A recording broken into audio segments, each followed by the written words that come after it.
Vince McMahon है एक तरफ और WWE का लॉकर रूम है दूसरी तरफ। क्या नेटफ्लिक्स अब बनाएगा विंस के ऊपर एक कमाल की डॉक्यूमेंट्री? WWE के सुपरस्टार्स आखिर इस साल के हैलोवीन पे किस तरीके से रेडी हुए, कल के स्मैकडाउन शो की रेटिंग्स और बहुत कुछ जानेंगे आज की इस वीडियो में गाइस। तो आप इसे एंड तक देखते रहें, फटाफट से लाइक कर दें और उस नोटिफिकेशन बेल को भी ऑन करना ना भूलें।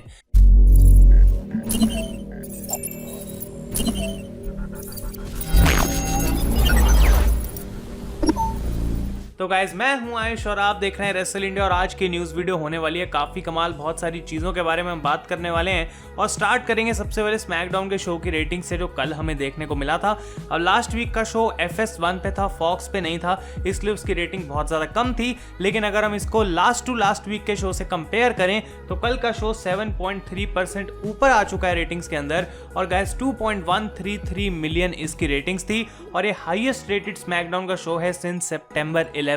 तो ये एक अच्छी चीज थी WWE के लिए गाइस और अच्छी बात है कि स्मैकडाउन के शो की रेटिंग्स जो है वो एक स्टेडी मोड में है और ज्यादा बढ़ेंगी तो WWE के लिए फायदा ही रहेगा। अगली स्टोरी की हम बात करते हैं तो कल था हैलोवीन और अगर आप लोगों ने उसको सेलिब्रेट करा तो आप लोग मुझे बताएं कि आपने कोई कॉस्ट्यूम पहनी थी, क्योंकि इंडिया में इतना ज्यादा इसको सेलिब्रेट नहीं करा जा रहा और ऊपर से अभी तो कोविड चल रहा है। लेकिन यूएस के लोग कहाँ पीछे हटने वाले हैं और WWE के सुपरस्टार्स भी उनमें शामिल थे और कई सारे फोटोज हमें देखने को मिले हैलोवीन से रिलेटेड सोशल मीडिया पे। तो सबसे पहले देखते हैं शार्लेट और अंड्राडे के लुक जो कि बैटमैन और कैट वुमेन बने हुए थे, काफी कमाल के इनके कॉस्ट्यूम्स लग रहे हैं। उसके बाद अलेक्सा ब्लिस और उनके बॉयफ्रेंड रायन कैब्रेरा जो है वो नेपोलियन की जो है वो लुक को फॉलो कर रहे थे। मीरो और लाना की हम बात करें तो ये इट मूवी के पेनीवाइज बने हुए थे, ओटिस चक्की बने हुए थे, अंडरटेकर की डॉटर तो अंडरटेकर ही बनी हुई थी। और फाइनली गाइस जो लुक ने मुझे सबसे ज्यादा सरप्राइज कर दिया वो थे ब्रॉन स्ट्रोमैन, जो कि और कोई नहीं बल्कि गॉड ऑफ वॉर के क्रेटोस बने हुए थे। और भाई साहब क्या कमाल का इन्होंने अपने आप पे मेकअप करा है। जो 2020 में सबसे बेस्ट चीज ब्रॉन स्ट्रोमैन के साथ हुई है वो यूनिवर्सल चैंपियनशिप नहीं थी बल्कि ये हैलोवीन का कॉस्ट्यूम था। मजा आ गया एब्सोल्युटली देख के। इनमें से आपका कौन सा फेवरेट था सबसे ज्यादा, आप लोग मुझे बताएं। और भी कई सारे सुपरस्टार्स ने इसको डाला होगा लेकिन मैंने इतने ही इस वीडियो के लिए रखे हैं। अगली स्टोरी की हम बात करते हैं गाइस। तो हमने देखा था कि कल स्मैकडाउन की एंडिंग में जे ऊसो ने बुरे तरीके से डैनियल ब्रायन को अटैक करा था। अब वो अटैक सिर्फ स्मैकडाउन के एंड तक नहीं बल्कि शो के बाद भी चला था और WWE ने अपने YouTube चैनल पे एक्सक्लूसिव वीडियो डाली है जो कि प्रॉब्ली आप लोग अभी तक देख चुके हैं, जिसमें स्ट्रेचर के ऊपर ब्रायन को लेकर जाया जा रहा था और ऊसो वापस आके उनको अटैक करते हैं। तो ये एक बड़ा अटैक था और इसके बाद फाइनली अब WWE ने एक इंजरी अपडेट दे दी है डैनियल ब्रायन के ऊपर और उन्होंने हमको बताया है कि ब्रायन की एक ब्रूस्ड किडनी है और थोड़ी बहुत स्पाइनल इंजरीज हैं, लेकिन स्कैन्स के बाद उनको घर भेज दिया गया है और अब वो घर पे रेस्ट कर रहे हैं। तो आई डोंट नो ये स्टोरी लाइन में किस तरीके से आएगा, क्या जे ऊसो और डैनियल ब्रायन की एक फ्यूड चलने वाली है या फिर डैनियल ब्रायन फिर से कुछ हफ्तों के लिए स्मैकडाउन से गायब हो जाएंगे, देखना इंटरेस्टिंग रहेगा। लेकिन ये WWE की तरफ से एक लेटेस्ट अपडेट है। अगली स्टोरी की ओर बढ़ते हैं गाइस। तो WWE ने कल अपनी Q3 की अर्निंग्स कॉल करी थी और वहां पे उन्होंने इस बात को रिवील कर दिया है कि विंस मैकमैन के ऊपर एक नई डॉक्यूमेंट्री बनने वाली है और ये WWE खुद नहीं बना रही बल्कि उन्होंने एक बहुत बड़ी डील साइन करी है नेटफ्लिक्स के साथ और नेटफ्लिक्स और WWE स्टूडियोज मिलके विंस के ऊपर एक मल्टी पार्ट डॉक्यूमेंट्री बनाने वाले हैं। अब क्या इसका नाम होगा, कभी हमको देखने को मिलेगी, उसके बारे में कुछ नहीं बताया गया, लेकिन ये जरूर बताया गया कि नेटफ्लिक्स की हिस्ट्री में one of the highest budget वाली ये डॉक्यूमेंट्री रहेगी। और अगर आपको नहीं पता गाइस तो साल 2018 में विंस मैकमैन के ऊपर एक फिल्म बनने वाली थी जिसमें विंस का रोल प्ले करने वाले थे फेमस एक्टर ब्रैडली कूपर, लेकिन उसकी स्क्रिप्ट में बहुत बार चेंज हुआ और शायद कूपर ने उस रोल को एक्सेप्ट भी नहीं करा था और बहुत से रीजंस की वजह से ये मूवी कभी रिलीज नहीं हुई, कभी बनाई नहीं गई और इसका नाम रखा जाने वाला था पैंडेमोनियम। तो विंस मैकमैन अपनी लाइफ को पोर्ट्रे करने वाले हैं और डेफिनेटली बहुत से रेसलिंग फैंस होंगे जो ये देखने में इंटरेस्टेड होंगे। तो अगर कोई विंस का रोल प्ले करता है तो बहुत मस्त ये होगा और अगर नेटफ्लिक्स उसके ऊपर काम करता है तो डॉक्यूमेंट्री और भी ज्यादा कमाल हो जाएगी। जो भी अपडेट्स होंगी इसकी रिलीज डेट या फिर और वो मैं डेफिनेटली आपको फ्यूचर वीडियोस में बताऊंगा। अगली स्टोरी की हम बात करते हैं तो दी आइकॉन स्टिंग के सारे मर्चेंडाइज यानी कि टी शर्ट्स और बाकी प्रोडक्ट्स अब WWE शॉप से हटा दिए गए हैं और कोई नामो निशान उनका बचा नहीं है और इसके पीछे रीजन ये है क्योंकि स्टिंग का अब लेजेंड्स कॉन्ट्रैक्ट एक्सपायर हो गया WWE के साथ और शायद उन्होंने उस कॉन्ट्रैक्ट को री साइन नहीं करा। और लेजेंड्स कॉन्ट्रैक्ट का बेसिकली मतलब ये होता है गाइज कि अगर आप WWE में एज अ एक्टिव कंपेटिटर नहीं आ रहे हैं, रेसलर नहीं है, तो WWE आपके नाम से रिलेटेड जितने भी मर्चेंडाइज है उसको अपनी शॉप के ऊपर बेच सकती है, उससे प्रॉफिट कमा सकती है और ऑब्वियसली उसका कुछ परसेंटेज सुपरस्टार को भी मिलता है। लेकिन वो कॉन्ट्रैक्ट अब प्रॉब्ली जो है वो खत्म हो चुका है स्टिंग का। नेक्स्ट स्टोरी की हम बात करते हैं गाइस, तो थंडर डोम तो हम कई महीनों से देख रहे हैं, लेकिन क्या आपने कभी सोचा है कि बिहाइंड द सीन्स आके थंडर डोम को WWE मैनेज कैसे करती है?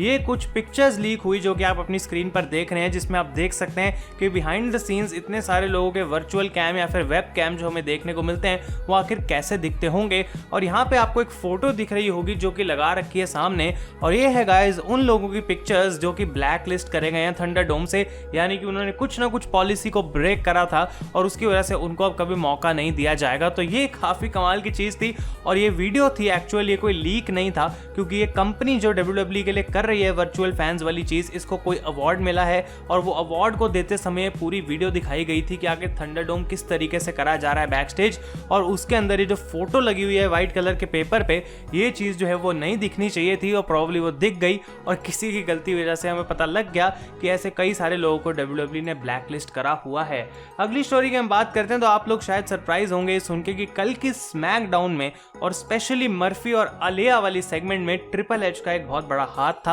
और ट्रिपल एच कल ज्यादा काम कर रहे थे स्मैकडाउन के ऊपर, क्योंकि ब्रूस प्रिचर्ड जो हैं जो कि मेन राइटर हैं शो के, वो वहां पर नहीं थे। तो इसकी वजह से ट्रिपल एच ने काफी सारी सेगमेंट्स में अपना इनपुट दिया और शायद इसकी वजह से जो कल का शो था वो उतना अच्छा नहीं था जितना कि बाकी स्मैकडाउन में देखने को मिलती है, क्योंकि ऑब्वियसली ट्रिपल एच स्मैकडाउन के साथ वैसे वीकली काम नहीं करते ज्यादा। तो ये चीज आ रही है, रिवील हो रही है कि बैक स्टेज मर्फी और अलिया वाली जो सेगमेंट थी वो बहुत से लोगों को पसंद आई है और वहां पे काफी पॉजिटिव वाइब्स मिल रही है कि ये आगे जाके स्टोरी लाइन काफी अच्छी हो सकती है। अब एज अ फैंस हम भी यही बात सोचेंगे, यही बात हम समझेंगे कि ऐसा हमें देखने को मिले, लेकिन वेट करना पड़ेगा उसके लिए और आगे के वीक्स के लिए डेफिनेटली हम एक्साइटेड हैं। अब अगली स्टोरी यहाँ पे हमारी काफ़ी इंटरेस्टिंग है, क्योंकि WWE ने मैट रिडल का नाम ही चेंज कर दिया है और अब उनको वो मैट रिडल नहीं बल्कि सिर्फ रिडल बुला रहे हैं। तो मैट वर्ड वहाँ से ड्रॉप कर दिया गया है और अगर आप लोग रेसलिंग न्यूज़ को काफ़ी समय से फॉलो कर रहे हैं तो आपको ये बात पता होगी कि मैट रिडल के अगेंस्ट एक लॉ सूट फाइल करा गया था कैंडी कार्टराइट नाम की एक रेसलर की तरफ से,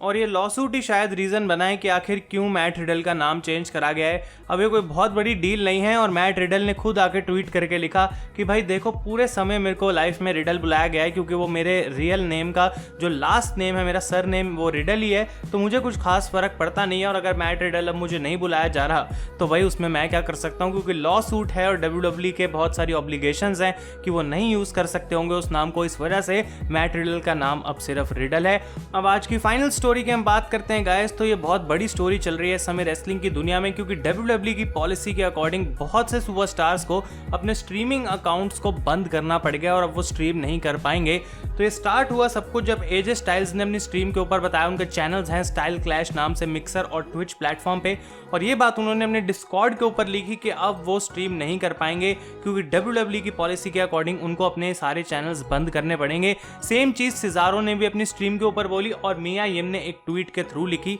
और एलिस्टर ब्लैक, जेलिना वेगा ने भी अपने ट्विच के ऊपर ये बात बताई कि आखिर क्यों उनको अब अपना चैनल बंद करना पड़ गया है। तो ये क्यों हो रहा है गाइस? ये इसलिए हो रहा है क्योंकि विंस मैकमैन से ये बात डाइजेस्ट नहीं हो रही कि ये सारे लोग जो WWE से फेमस हुए हैं अपने नाम का यूज करके बाकी जगह पे जाके पैसे कमा रहे हैं, और वो चीज विंस मैकमैन बिल्कुल भी नहीं चाहते। और ना ही सिर्फ ट्विच बल्कि और प्लेटफॉर्म जैसी केमियो, यूट्यूब, हर जगह WWE इनको कंटेंट डालने से मना कर रही है और वो कह रहे हैं कि भाई देखो अगर तुम अपने चैनल को WWE से लिंक कर दो और हमारे अंडर जो है ये स्ट्रीम्स करो और हमें भी थोड़ा रेवेन्यू शेयर मिल जाए तो फिर क्या कमाल की बात हो जाएगी। लेकिन ये ऑब्वियसली अच्छी बात नहीं है, क्योंकि ऐसे पीरियड में जहाँ पे सुपरस्टार्स और मनी अपने लिए कमाने की कोशिश कर रहे हैं थर्ड पार्टी सोर्सेज से, वहाँ पे WWE को उसमें भी शेयर चाहिए, एक ऐसी कंपनी जो कि ऑलरेडी $multi-billion में गेम खेलती है। तो ये चीज़ एलिस्टर ब्लैक और जेलिना वेगा ने रिवील करी कि स्मैकडाउन के टाइम पे मीटिंग हुई थी, लेकिन उस मीटिंग का कुछ खास मतलब निकला नहीं, क्योंकि विंस मैकमैन ये बात नहीं चाहते कि ये सुपरस्टार्स अपने इंडिविजुअल ट्विच चैनल्स को चलाएं। और ऊपर से ये बात भी जानी जा रही है कुछ ट्विच सोर्सेज के थ्रू गाइस कि WWE अपना ऑफिशियल ट्विच चैनल लेकर आने वाली है इस साल के एंड में, और वो इसलिए कर रहे हैं ताकि ये बाकी सुपरस्टार्स को बिल्कुल किल कर सके अपनी जो है पॉपुलैरिटी की वजह से। तो ये चीज़ बिल्कुल भी अच्छी नहीं है, बहुत ही ज़्यादा बकवास मूव है विंस मैकमैन की तरफ से। और इसी को लेके पेज अपनी स्ट्रीम पर बहुत ज़्यादा इमोशनल हो गई। उन्होंने बोला कि देखो भाई मैं तो अपना ट्विच बंद नहीं करने वाली, I will stand against what is not right. और वो कहती हैं कि मैंने इस कंपनी को अपना पूरा करियर दिया है, 2 बार मैंने अपनी नेक तोड़वाई है इस कंपनी के लिए काम करते हुए, और ये अपने सुपरस्टार्स को रिटर्न में बिल्कुल भी ऐसे ट्रीट नहीं करते कि जैसे हमने उनको कोई दिया है। मतलब उनकी कंपनी पर हमारा एहसान जो है वो समझेंगे नहीं कभी, और ये चीज़ WWE जो है वो बिल्कुल सही से नहीं कर रही। और पेज काफ़ी इमोशनल हो गई थी और वो कहती हैं कि इस कंपनी से अब उनका कुछ लेना देना नहीं है, अब ज़्यादा वो इनको सह नहीं पाती हैं और वो अपने लिए जो कर रही हैं, ये जो स्ट्रीम्स वो कर रही हैं, इनसे उनकी मेंटल हेल्थ बेटर रहती है, क्योंकि उनका रेसलिंग करियर तो अब ख़त्म हो ही चुका है और ये बाकी सारे सुपरस्टार्स के साथ जो हो रहा है देख के वो उनको बिल्कुल भी खुशी नहीं है। तो ये काफ़ी ज़्यादा डिस्कशन वाला टॉपिक है गाइज, और WWE सुपरस्टार्स अभी बिल्कुल भी खुश नहीं है। लेकिन ऐसा नहीं है कि ये डिसीजन फाइनल हो गया, ऑब्वियसली आगे और मीटिंग्स होंगी और क्या पता इस बात का कोई ना कोई सोल्यूशन निकल जाए। तो जो भी होगा उसके बारे में मैं आपको अपडेट दूंगा गाइज। लेकिन ये थी आज की पूरी वीडियो न्यूज़ की। अगर आपको वीडियो पसंद आई है लाइक करें। Thank you so much for watching, और मैं हूं आयुष, आप देख रहे हैं रेसल इंडिया।